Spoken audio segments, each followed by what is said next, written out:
The Queen's Gaels Top 10 Moments from the 2011-12 season. Number 10.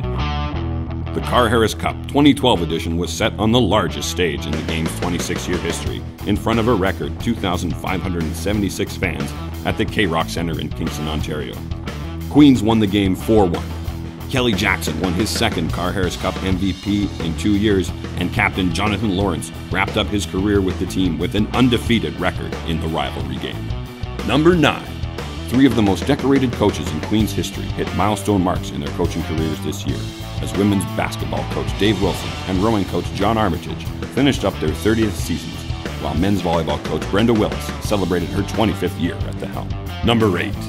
Several Gaels squads caught fire down the stretch this season heading into the playoffs. After an 0-2 start to the season, the football team went on a win streak, heading into the playoffs, taking their next 6 straight games, along with their opening round playoff match against Laurier.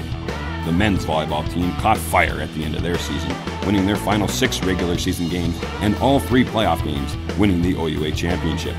The women's volleyball team followed a similar path, taking their final 5 regular season games and all 3 OUA playoff matches for their first OUA championship. Number 7.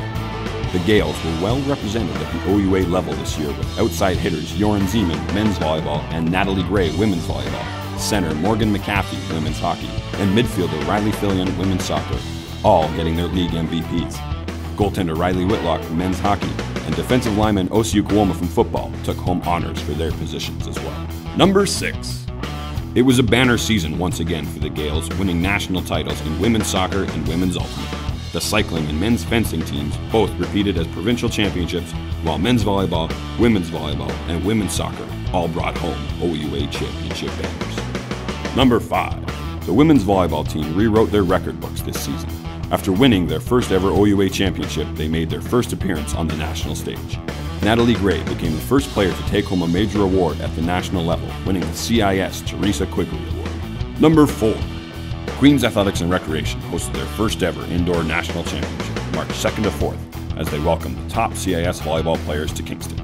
The event packed the Arc with fans, with attendance records being set Friday and broken on Saturday.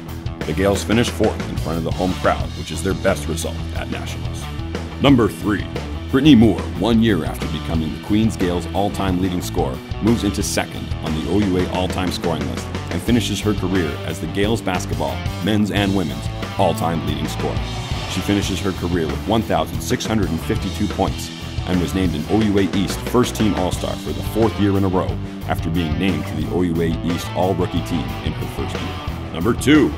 Both the men's and women's volleyball teams took home provincial championships on the same weekend this year, as both teams took down the OUA Final Four hosts to win their championships. For the men's squad, it was their 7th OUA title, and for the women, it was their first ever championship and trip to nationals. And this year's number 1 moment. The women's soccer team went 13-1-2 during the regular season and 6-0 during the playoffs to win the OUA and CIS championships, with both championship games being decided by penalty kicks. They are the first women's team in school history to win back-to-back national championships.